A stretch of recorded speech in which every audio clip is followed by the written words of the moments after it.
noticias en Televistazo con Tania Tinoco y Gabriela Baer.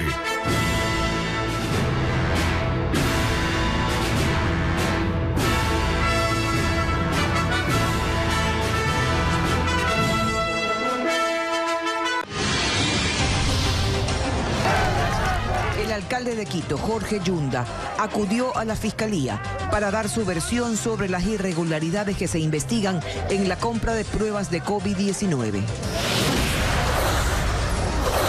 Nuevo operativo para seguir investigando la corrupción en hospitales públicos. Esta madrugada allanaron el hospital del IES en Durán y oficinas de 6 empresas. Entre los 12 detenidos están directivos de esa casa de salud.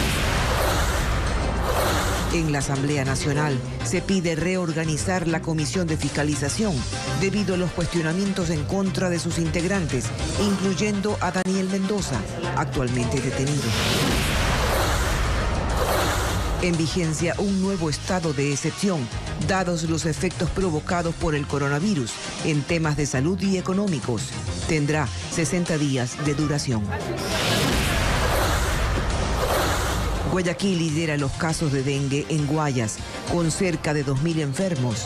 La automedicación preocupa a los médicos, pues aseguran que los pacientes confunden los síntomas con los del coronavirus. Llegó a Manta un barco atunero que cumplió cuarentena en la Polinesia Francesa. Toda su tripulación estuvo contagiada con COVID-19. En lo internacional, nueva tensión entre Corea del Norte y del Sur. El régimen de Kim Jong-un destruyó una oficina clave en los diálogos entre los dos países, cortando toda comunicación. En los deportes, Bayern Múnich a 90 minutos de la gloria. Al equipo alemán le bastará con un triunfo esta tarde para ser el primer campeón del fútbol de una liga futbolística luego de la pandemia.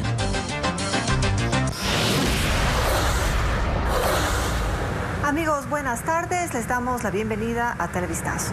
El alcalde de Quito, Jorge Yunda, acudió a la Fiscalía para rendir su versión sobre la investigación de irregularidades en la compra de pruebas COVID-19 con sobreprecio. Hola, Tania. ¿Qué tal, Gaby? Amigos televidentes, integrantes de organizaciones barriales fueron convocadas para respaldar al funcionario. Francisco Garcés sigue en la Fiscalía y le preguntamos cómo se desarrolló la diligencia.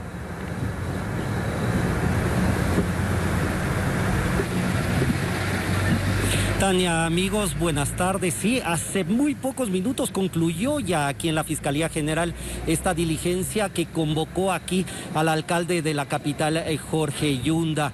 Él alrededor de las 11 de la mañana se hizo presente ya acá en el edificio de la Fiscalía y a esa hora aquí alrededor del edificio ya estaba completamente tomado por sus simpatizantes, organizaciones barriales, deportivas, mercados de la capital y todo tipo de organizaciones civiles se hicieron presentes aquí. Como estamos viendo en imágenes, evidentemente aquí no se respetó ninguna norma de seguridad por la pandemia del COVID-19 y solamente la gente gritó durante casi 2 horas sus consignas de respaldo al alcalde Yunda, quien aquí en la Fiscalía rindió por primera vez su versión al respecto de las presuntas irregularidades en la compra de 100.000 pruebas PCR para detectar el COVID-19. Fue una diligencia reservada, pero a su salida el alcalde de Quito dio unas cortas declaraciones que vamos a escuchar a continuación. Sí, viene libre y voluntariamente a dar una versión para que se esclarezca y podamos contribuir con esta investigación. Nosotros vamos a seguir cuidando la ciudad, haciendo más pruebas, que es lo que le sirve ahora en este momento. Y la posición es colaborar con la Fiscalía. Totalmente, las veces que sean necesarias para que los funcionarios involucrados puedan también ejercer su legítimo derecho a la defensa. También que comparezca el exsecretario Mantilla. Por supuesto, que comparezca así, ¿no? Y alcalde, los próximos días será llamado también por el tema de la asfaltado. Siempre estaremos colaborando, nosotros no tenemos nada que esconder, colaborando con la justicia. Y efectivamente eso es lo que sucederá, porque el alcalde Jorge Yunda deberá responder aquí a la Fiscalía, no solamente sobre este tema, sino también sobre otras irregularidades que se habrían detectado en compras y contrataciones en varias de las gerencias y varias de las empresas del municipio de Quito. Eso es lo que se espera en los próximos días. Y una vez concluida esta diligencia, como vemos, ya la gente se ha retirado e incluso los miembros de servicio de la Fiscalía ya están haciendo su limpieza de esta área que hasta hace poquísimos minutos estuvo tomada por los simpatizantes del alcalde Yunda, que más allá de la necesidad de mantener el distanciamiento, aquí esa norma no se respetó. Esto es lo que sucedió aquí en el centro norte de la capital, en la Fiscalía General del Estado, con la comparecencia del alcalde Yunda. Contigo, Gaby, en estudio seguimos con más información. Buenas tardes. Así es, gracias Francisco, te agradecemos por tu informe. El Consejo Metropolitano de Quito sesiona para conocer detalles del informe de la Contraloría que establece indicios de responsabilidad penal por irregularidades en un contrato de repavimentación adjudicado por la Empresa Pública de Obras Públicas del municipio capitalino. Juan Carlos Esprúa nos informa que los concejales deberán aprobar una resolución en las próximas horas. El informe emitido por la Contraloría General del Estado, que establece indicios de responsabilidad penal en el contrato para la repavimentación suscrito por la Empresa Metropolitana de Movilidad y Obras Públicas, ya está en la mesa del Consejo Municipal de Quito. Al momento se lleva a cabo una sesión para analizar el documento. Participa Rafael Carrasco, el nuevo gerente de esta empresa, quien entregó información de los procesos precontractuales y contractuales ejecutados bajo régimen especial para la repavimentación. Es importantísimo también mencionar que esta va a ser una administración transparente, con gente honesta, y que estamos dispuestos pues a entregar toda la información que sea del caso y pues cumplir los procesos que tanto la Contraloría como la Fiscalía se encuentran en este momento efectuando. Sin embargo, el funcionario no se refirió al informe de la Contraloría. Un informe privado enviado desde la Contraloría a la Fiscalía. Nosotros no tenemos acceso a ese informe. Nosotros no podemos presentar un informe al que no tenemos acceso. Varios concejales insistieron en que apoyarán las investigaciones que desarrolle la Fiscalía en este caso, pues expresaron su rechazo a los actos de corrupción en los que se involucra al Cabildo quiteño. Si también estuvo la contratación entre el EMOP y este consorcio, entonces, ¿por qué la Contraloría, luego del examen especial, determina que hay indicios de responsabilidad penal y ha enviado este informe reservado a la Fiscalía? Aquí en el seno de Consejo, semanas atrás, expresamos nuestro apoyo a las acciones de conducción de la crisis sanitaria que el alcalde estaba llevando adelante. Créame que ahora me invade la sensación de que en algunos casos, quién sabe, se nos estaba vendiendo humo. El alcalde maneja muy bien su estrategia de posicionamiento de imagen, pero creo que eso ya no es suficiente para sostener su gestión. Luego de esta sesión, al finalizar las intervenciones de las autoridades, el Consejo Metropolitano de Quito deberá aprobar una resolución sobre la situación de las instituciones municipales, salpicadas por las supuestas irregularidades que indagan los entes de control.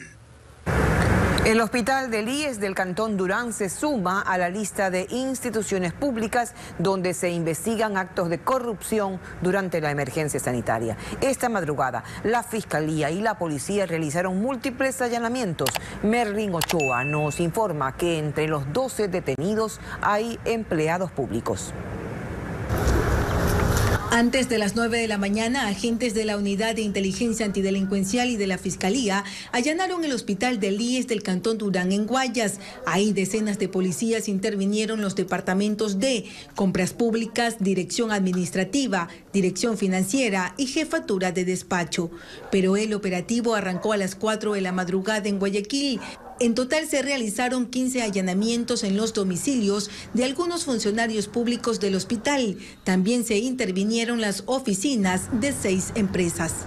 Fue en este edificio conocido como El Tornillo donde se han encontrado evidencias como pruebas COVID. ¿Quizás contratos se encontraron? Están ahorita tomando procedimientos, recabando indicios para ver si hay ese tipo de información. ¿Aquí funcionaba una empresa o vivía alguien? Aquí funciona una empresa. 12 personas fueron detenidas en Durán, Guayaquil y Quito. Entre ellos están el director médico del Hospital del IES de Durán, la directora administrativa de esa casa de salud, la encargada del sistema de CERCOP, proveedores, entre otros. Según las autoridades, se trata de una estructura delictiva dedicada al cometimiento de varios delitos como peculado, testaferrismo, enriquecimiento ilícito y enriquecimiento privado no justificado. Son contratos de adquisición de insumos médicos para la emergencia sanitaria con un valor de $3 millones que según las investigaciones fueron adjudicados a empresas que no cumplían con el perfil de historial y experiencia para contratos con el Estado. ¿Cómo funcionaba esta organización?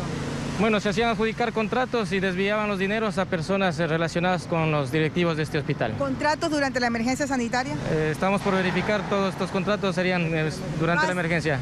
Entre las evidencias están casi 10.000 pruebas rápidas para COVID-19, equipos electrónicos y documentos. Los detenidos están a la espera de la audiencia de formulación de cargos. De igual forma, denuncian que el municipio de Milagro, en Guayas, habría adquirido insumos médicos con sobreprecio. José Carlos Alvarado nos informa que incluso la actividad del vendedor de estos implementos estaría cuestionada. En la ciudad de Milagro hay polémica por un supuesto sobreprecio en la compra de insumos médicos por parte del municipio del cantón. La factura sin fecha proviene de Miguel Ángel Saltos Campoverde. Registra que se dedica a la venta al por menor de gran variedad de productos en tiendas y otras actividades. Entre los principales cuestionamientos está la compra de un tanque de amonio de 55 galones por $1.100 y la adquisición de 4 termómetros por $250 cada uno. Pese a que desde el municipio se justifica la compra, en el mercado hay termómetros de todo precio. No engañes, son 4 termómetros, el precio de $250 cada uno. Acudimos a la dirección registrada en la factura. En el sitio solo hay un portón y vecinos mencionan que allí no vive nadie. Intentamos comunicarnos con el contacto que aparece en la factura, pero nadie contestó. Estos implementos, que incluyen mascarillas, serían utilizados en el edificio municipal como parte de las normas de bioseguridad por la pandemia. El alcalde de Milagro, Francisco Azán, detalló que en el caso de ser llamado a la fiscalía, presentaría la documentación necesaria para justificar esta compra de insumos médicos. Por este proceso ya hay una denuncia en la fiscalía, pero el titular del municipio de Milagro indicó que en momentos de la emergencia se compró a los oferentes más convenientes. Sobre la persona que vendió estos insumos al municipio, Azán respondió lo siguiente. El proveedor incluyó dentro de su objeto de comercio esta actividad. Eso es lo que me informaron. Ahora, como les digo, eso fue ya entregado a la Contraloría y ellos determinarán también la responsabilidad, sin descartar que la máxima autoridad siempre tiene también un grado de responsabilidad y eso tendrá que determinarlo los organismos de control. Dentro de la denuncia también hay cuestionamientos a un proceso contractual para el estudio del avance del COVID-19 en Milagro por $24.000. Sin embargo, el alcalde detalló que este tipo de análisis tendrían también precios variables. Johanna Castillo, quien fue gerente de la empresa pública de centros de alto rendimiento, fue convocada por la Fiscalía para rendir versión. Su defensa asegura que puede entregar información valiosa sobre los pedidos de dinero para la campaña de la consulta popular de 2018. Nos informa Jacqueline Rodas. En 2018, durante la consulta popular promovida por el presidente de la República, Lenín Moreno, Johanna Castillo era gerente de la empresa pública de centros de alto rendimiento. Aparece en el informe del medio digital Aposta como una de las aportantes para la campaña por el sí. Castillo fue convocada por la Fiscalía para rendir versión. Llegó su abogado, quien asegura que su defendida entregará información sobre los pedidos de dinero que se realizaban a la entidad pública. Que se nos brinde las garantías necesarias y suficientes, porque a decir de nuestra defendida tendrá información relevante que pueda servirle a la Fiscalía General. ¿Información valiosa sobre los aportes que habría hecho la empresa pública? Así es, exactamente eso. El abogado solicitó que se fije nueva fecha para la versión. La empresa pública de centros de alto rendimiento, conocida como CEAR, es una de las 12 entidades a las que se habría solicitado aportes económicos para la campaña por la consulta popular de febrero de 2018. Hasta el momento, se ha pronunciado el primer mandatario para pedir que se investigue la contabilidad de las empresas señaladas, y también la ministra de Gobierno. Un desvío de recursos con cualquier objeto, un desvío ilegal de recursos, tendrá que ser sancionado. Pero primero habría que demostrarlo. Esto es muy importante. Primero habría que demostrarlo. La Fiscalía abrió una investigación previa y seguirá receptando versiones de los involucrados. La Corte Nacional de Justicia fijó para este viernes a las 2 de la tarde la audiencia del caso Sobornos para resolver 21 recursos de apelación presentados en contra de la sentencia. Entre quienes impugnan están el expresidente Rafael Correa, condenado a 8 años de prisión, el exvicepresidente Jorge Glass, los exfuncionarios de su gobierno y los empresarios que habrían entregado aportes superiores a los $7 millones a cambio de contratos millonarios. También apeló la Procuraduría General del Estado. Piden se reestructure la Comisión de Fiscalización de la Asamblea debido a que varios de los legisladores de esa mesa tienen denuncias por diezmos y hasta se los menciona en el supuesto reparto de hospitales. La petición incluye que se cree una comisión ocasional que investigue estos casos. Patricio Díaz nos cuenta más. La Asamblea no reacciona aún a las denuncias contra legisladores por el supuesto reparto de hospitales. Por eso Elizabeth Cabezas, del propio oficialismo, pide se reestructure la Comisión de Fiscalización. También Fabricio Villamar, de Ahora, hizo ya formalmente el pedido y plantea además se cree una comisión ocasional que investigue esos casos. No confían en sus colegas de esa mesa legislativa. Tú no puedes tener al ratón cuidando al queso, así no funcionan las cosas. Que se reconforme la Comisión de Fiscalización. No podemos tener una Comisión de Fiscalización de la Asamblea de la República con gente que está inmiscuida en casos de corrupción. Entre los miembros de la comisión, algunos legisladores de Alianza País han sido relacionados con el supuesto reparto. Ellos han reiterado que son acusaciones falsas. Sin embargo, uno de ellos, Daniel Mendoza, está detenido por el caso del hospital de Pedernales. Pero no es todo. Karina Arteaga tiene una denuncia por supuestos diezmos que el presidente del Legislativo no pone en el Pleno para iniciar la investigación. La propia presidenta de la mesa tiene una investigación abierta por el mismo tema y Ángel Gende ha negado igualmente una denuncia en su contra. La preocupación del asambleísta Fabricio Villamar respecto de la reestructuración de la Comisión de Fiscalización es legítima. Creo que es bueno que primero nosotros o las personas que hemos sido tocadas tengamos el derecho constitucional de la legítima defensa. A Azuero, en un medio digital, se lo relaciona con la designación de las autoridades del SECOF, uno de ellos detenido por el caso Pedernales. Como que yo he concertado con la ministra María Paula Romo el reparto del SECOF, algo que lo niego rotundamente. El presidente de la Asamblea, César Litardo, tiene en sus manos la posibilidad de reestructurar la Comisión de Fiscalización, al ponerlo en el orden del día del Consejo de Administración Legislativa, para que ahí se decida si se hace o no ese cambio.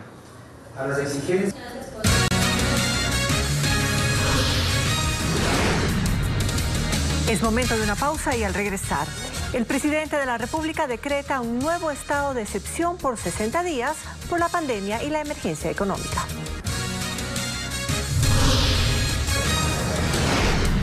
También aumentan casos de dengue en Guayaquil. La automedicación provoca que pacientes agraven sus cuadros clínicos, según dicen los médicos.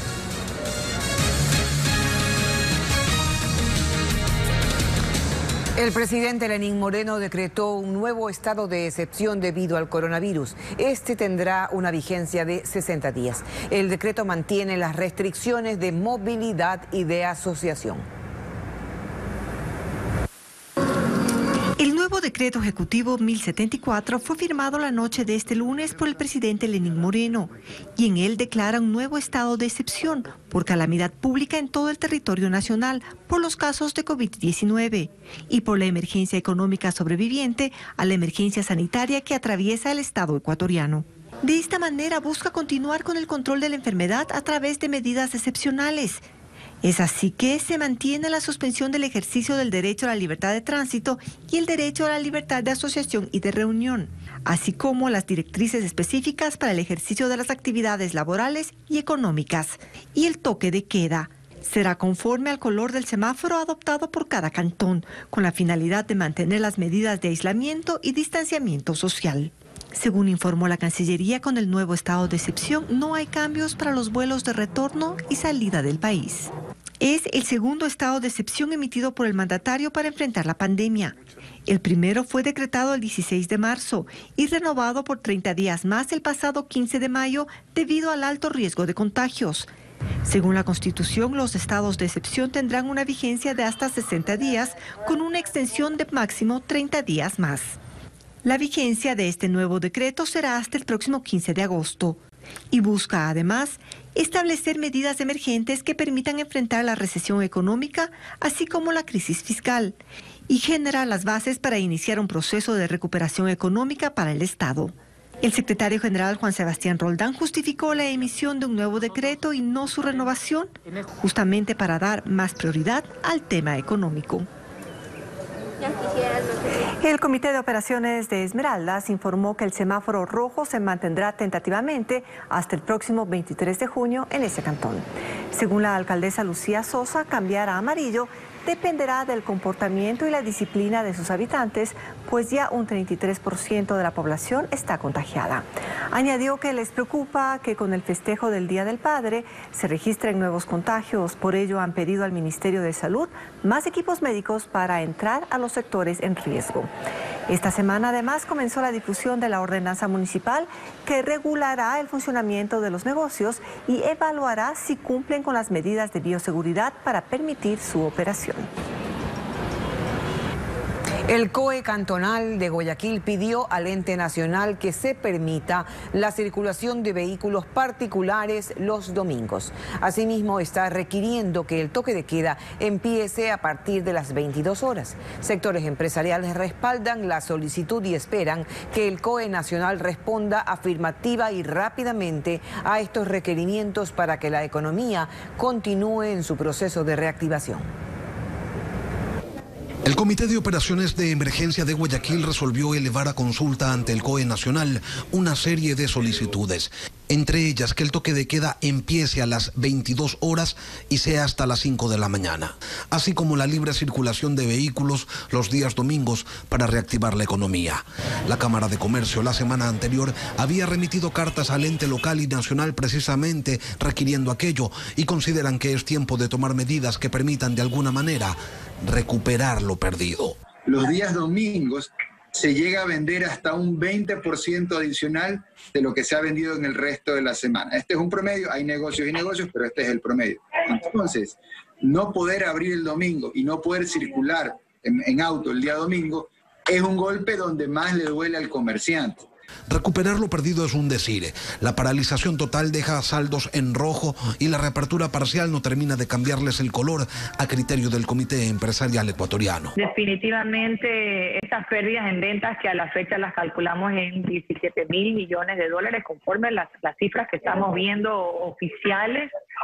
Son ventas que no se van a recuperar. Tenemos que los ecuatorianos estar conscientes que esto nos ha golpeado muy duro, que vamos a tener todos que hacer sacrificios. Otros pedidos del COE cantonal son la ampliación del aforo al 60% en la transportación urbana y del aforo de locales comerciales y restaurantes a un 50%. Reactivar la economía y todo lo que ello conlleva.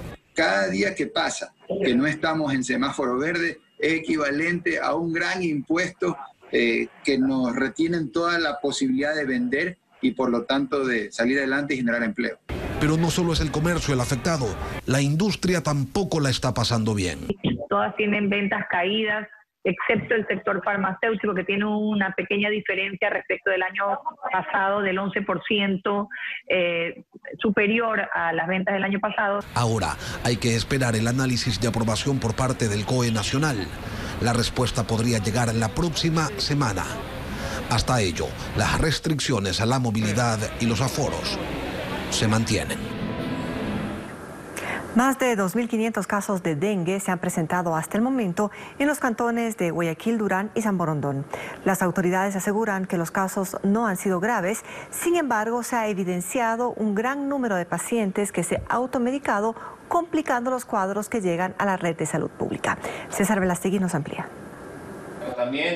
Fiebre, dolores musculares y de cabeza son los principales síntomas para sospechar que existe un cuadro de dengue, un virus que ha presentado un rebrote en los últimos 5 meses en Guayaquil, Durán y San Borondón. Según datos del Ministerio de Salud, en la zona 8, durante el 2019 hubo 352 casos de dengue, mientras que de enero a mayo de este año los contagios aumentaron a 2.413. Guayaquil registra la cifra más alta, con un total de 1.983 pacientes. Le sigue Durán, con 425 casos, y San Borondón, con 5. El epidemiólogo Luis Rodríguez explica por qué se dio el aumento. El mes de marzo empezamos con lo del COVID, hubo una disminución del personal y las acciones intradomiciliarias de control vectorial fueron limitadas. Por lo que resaltó que se espera una disminución de casos para los próximos meses por ser un virus cíclico. La automedicación es uno de los principales problemas a los que se enfrentan los médicos al momento de recibir pacientes con síntomas de dengue.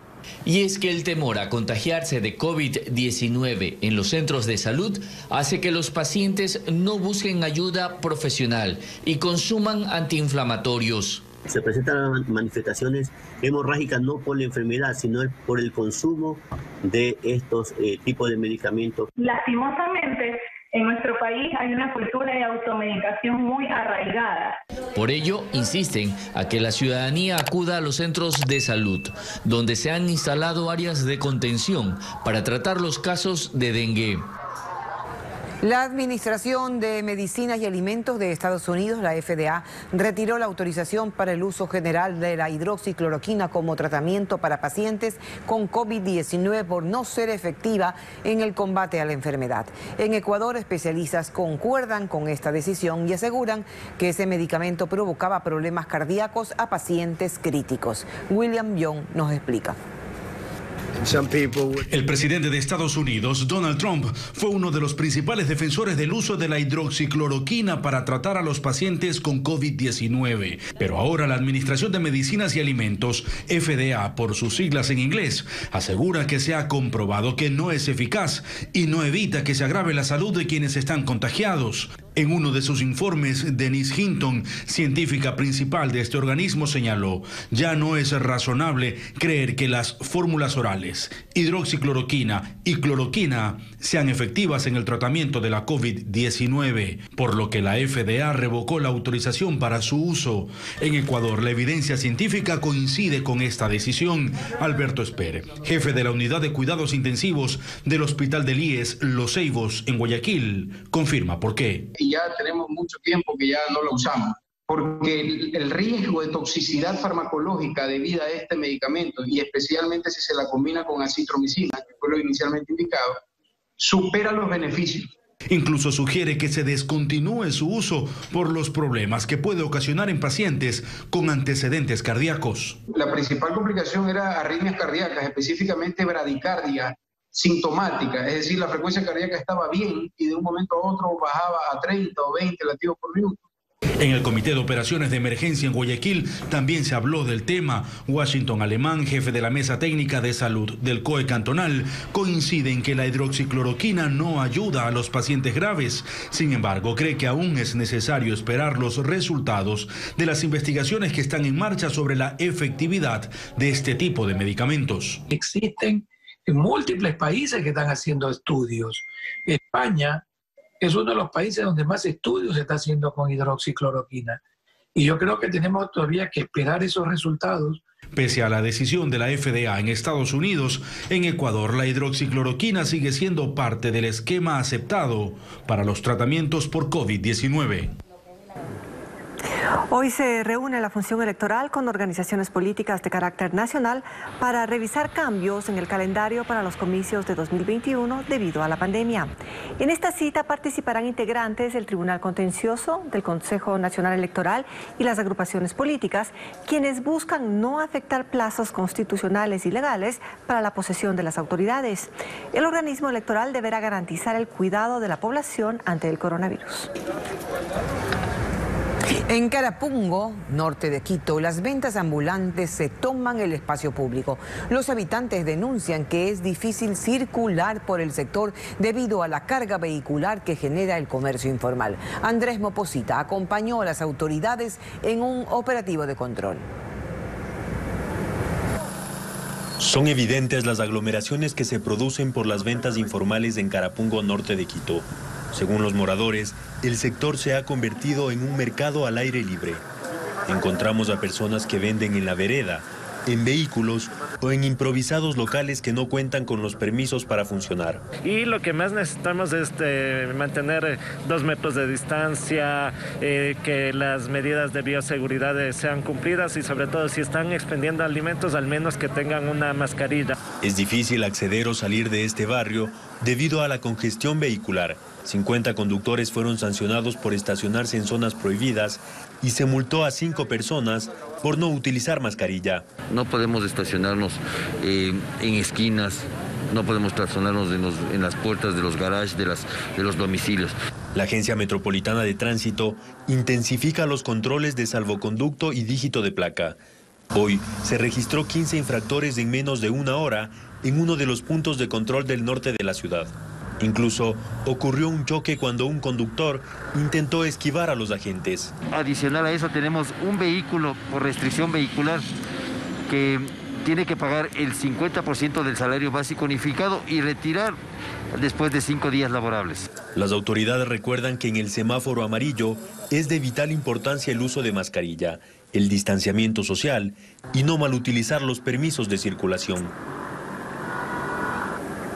Anclada frente al puerto de Manta se encuentra desde hoy la embarcación ecuatoriana que el mes pasado estuvo en la Polinesia Francesa, donde se confirmó que toda su tripulación tenía COVID-19.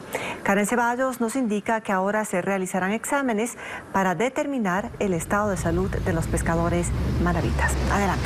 El barco Charo, que fue reportado en el mes de mayo con su tripulación contagiada con COVID-19 en la Polinesia Francesa, llegó esta mañana al área de cuarentena del puerto de Manta. Ese sector queda justo a 2 millas del punto donde nos encontramos ahora. El capitán del puerto, Rómulo Donoso, indicó que se cumplirá el protocolo de seguridad para determinar la condición de salud de los pescadores.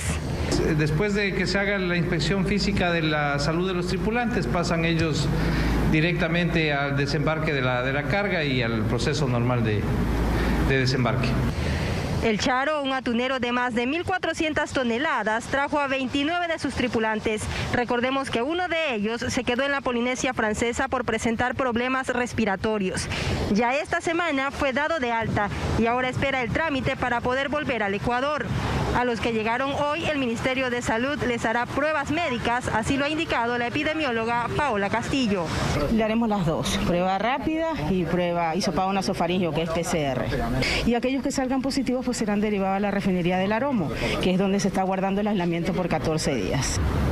Con el Charo ya son más de 15 los barcos que han cumplido el proceso de cuarentena frente al puerto de Manta en este tiempo de emergencia sanitaria por el coronavirus. Con esta última canción de Morat despedimos Televistazo del Mediodía. A las 19 horas regresa la información para ustedes. Que tengan una buena tarde.